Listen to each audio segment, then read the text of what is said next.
One family's legacy, the Spencer-Churchills, glows with tremendous influence, charm, and controversy in the glittering and dramatic landscape of British high society. The Spencer-Churchills have permanently inscribed their name on the stones of history, a name that has come to stand for strength, prestige, and paradox. Their narrative is one of successes, trials, and world-shaping events, with the expected next King of England being of partial Spencer-Churchill descent and enjoying an unmatched lineage. It's no ordinary tale of nobility. It's a spectacular saga with characters as legendary as Winston Churchill, Britain's invincible wartime hero, and as beloved as Princess Diana, the people's princess who took the world by storm. Join us as we unveil the exhilarating tale of England's most famous aristocrats, the Spencer-Churchill family. The Spencer lineage first appeared in the pastoral England of the 15th century, amid the bleating of sheep and the hard work of shepherds. This lineage would go on to influence British high society for generations to come. Henry Spencer, a straightforward and devoted sheep farmer, served as its cornerstone. John Spencer, a realistic man with a good business sense and a compassionate heart for his flock, was Henry's relative who was following closely behind. John had acquired authority as a trustee in Warwickshire by the year 1469. In 1486, he moved to Northamptonshire and took a tenant position at Althorpe, expanding his sphere of influence. Enter the stage Sir John Spencer, John's ambitious and industrious nephew, with a keen sense for opportunity. Sir John first filled his coffers through the lucrative business of livestock trading and commodity exchange. His fortunes grew, and his vision expanded, ultimately enabling him to acquire the lands of Wormleighton and Althorpe.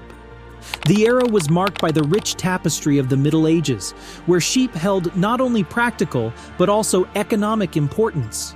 More than their meat, it was their wool that was sought after, fueling a booming textile industry. Amidst this demand, the Spencers, with their abundant flocks, found themselves in a position of power. Sir John Spencer was not one to rest on the laurels of just one successful industry. He foresaw the benefits of diversifying and, with strategic brilliance, leveraged his profits to acquire significant expanses of real estate. In 1511, he astutely added the villages of Little Brington and Great Brington, along with the parish church of St. Mary the Virgin, to his estates. Althorpe became the Spencers' sanctuary, a home for 19 generations that followed. In the grand scheme of 16th century England, wealth was more than just a cushion of comfort. It was a gilded ticket to social prestige and political influence. For Sir John Spencer, this wealth opened doors previously unimaginable. In 1519, he was knighted by none other than King Henry VII himself. His death 3 years later saw him buried with honor in the family chapel at Great Brington. As the centuries turned, the Spencer name echoed powerfully through the corridors of Parliament. Sir Robert Spencer, the grandson of Sir John, stepped into his forefather's shoes, representing Brackley with distinction. Knighted and granted a barony, he was thought to be England's richest man under King James I. The Spencers' rise stirred envy among the old guard, particularly the established Howards. In a heated debate in the House of Peers, Lord Spencer was criticized for his family's humble beginnings. A particularly vibrant thread stands out in the Spencer history: the indomitable Sarah Churchill. Born a Churchill, she was the wife of John, the first Duke of Marlborough.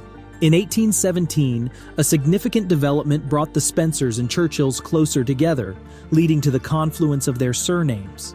George Spencer, then the 5th Duke of Marlborough, decided to assume the additional surname of Churchill in honor of his illustrious ancestor, John Churchill.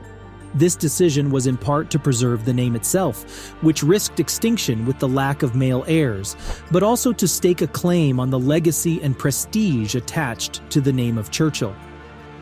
The legal process of the name change involved a royal license, but once completed, the Spencers henceforth became known as the Spencer-Churchills, intertwining these two powerful families in the annals of British nobility. The narrative of British history would be incomplete without mentioning one of its most enduring figures, Sir Winston Churchill. Born on November 30th, 1874, Winston Leonard Spencer Churchill was a direct descendant of the Duke of Marlborough. His father, Lord Randolph Churchill, was a charismatic politician, and his mother, Jenny Jerome, was an American heiress. Winston's early life as a Spencer Churchill shaped him into a man of indomitable spirit, resilience, and remarkable intellect. As a young man in his 20s and 30s, Churchill's life was marked by tremendous highs and devastating lows. He had a somewhat tumultuous military career, served as a war correspondent, and began his political journey as a liberal before defecting to the Conservative Party. He weathered failures and rejections, most notably the Dardanelles disaster during World War I, which nearly spelled the end of his political career. Despite the trials, his indefatigable spirit saw him bounce back. At the zenith of his career during the harrowing days of World War II, Churchill's leadership shone the brightest as Prime Minister. He steered Britain with his inspirational speeches and unbending will, refusing to capitulate to the forces of Nazi Germany. His family life, marked by a stable marriage to Clementine Hosier and fatherhood to 5 children, provided a much-needed counterbalance to his demanding political life. Clementine especially served as a pillar of support, influencing Churchill's decisions and helping him navigate the tumultuous waters of politics and war. Churchill's impact on British society was profound and lasting. His unwavering resolve during World War II bolstered the spirits of a beleaguered nation. His stirring speeches roused the British people to fight and persevere, instilling in them a sense of hope, courage, and national pride. Churchill was not just a statesman, but a prolific writer whose works earned him the Nobel Prize in Literature in 1953. The legacy of the Spencer Churchills did not end with Winston. As the pages of history turned, another figure would emerge from this noble lineage, captivating the world with her charm, compassion, and tragic story. This figure was none other than Lady Diana Spencer, who would become the People's Princess, forever embedding the Spencer Churchill name in the hearts of the British people and the world. Born into the noble Spencer family on July 1, 1961, Lady Diana Frances Spencer, affectionately known as Princess Diana, emerged from the tranquil setting of her family's estate in Sandringham, Norfolk, a harbinger of things to come. As Sandringham is one of the ruling Windsor family's favorite retreats, her early life and upbringing were steeped in the traditions of the British aristocracy, which laid the foundation for her future role as a royal. One of the more intriguing aspects of Diana's lineage is its intertwining with numerous notable historical figures. Astonishingly, Diana could count the first president of the United States, George Washington, as her 8th cousin, 5 times removed. Moreover, Diana even shared an unexpected familial connection with Audrey Hepburn, the iconic Hollywood actress. The two were distant cousins, connected through Dutch nobility. The values that Diana grew up with, the education she received, and the experiences she had as a child and young woman played an instrumental role in molding her into the people's princess. She was educated in England and Switzerland, where she developed an interest in music, dance, and social service. Her mother, Frances Shankidd, instilled in Diana a strong sense of empathy and a commitment to charity, which would later become defining features of her public life. While her lineage and upbringing were undeniably influential, it was her fateful meeting with Prince Charles, the heir apparent to the British throne, that would propel Diana Spencer from aristocratic circles into the global spotlight. The journey from Lady Diana Spencer to Princess Diana was about to begin, forever altering the course of her life and leaving an indelible mark on the history of the British monarchy. Lady Diana Spencer's relationship with Prince Charles was a tale of whirlwind romance, marred by subsequent turmoil. Their courtship began in 1980 when Diana was just 19, and Charles, the Prince of Wales, was 32. Despite their age difference and contrasting personalities, the couple got engaged in February 1981. Their wedding on July 29, 1981, was a spectacle that caught the imagination of an estimated 750 million people across the globe. The awe-inspiring ceremony at St. Paul's Cathedral, suffused with grandeur, wasn't merely the epitome of a fairy tale wedding. It signified a monumental union that connected the distinguished aristocratic lineage of the Spencer Churchills with the regal House of Windsor. However, soon the strain between nobility and royalty became apparent. Despite Diana's noble heritage, Her lineage, though noble and aristocratic, was occasionally belittled in the context of the royal household. Conforming to the rigid protocols and unyielding traditions of the royal family, Diana often found herself under pressure to meet royal standards.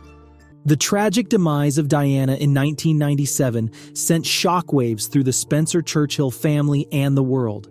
Yet they demonstrated remarkable resilience amidst the heartbreak. Charles, Earl Spencer, and Diana's younger brother emerged as a stalwart pillar of support, and his poignant eulogy at her funeral underscored the enduring strength and dignity of the Spencer-Churchill lineage.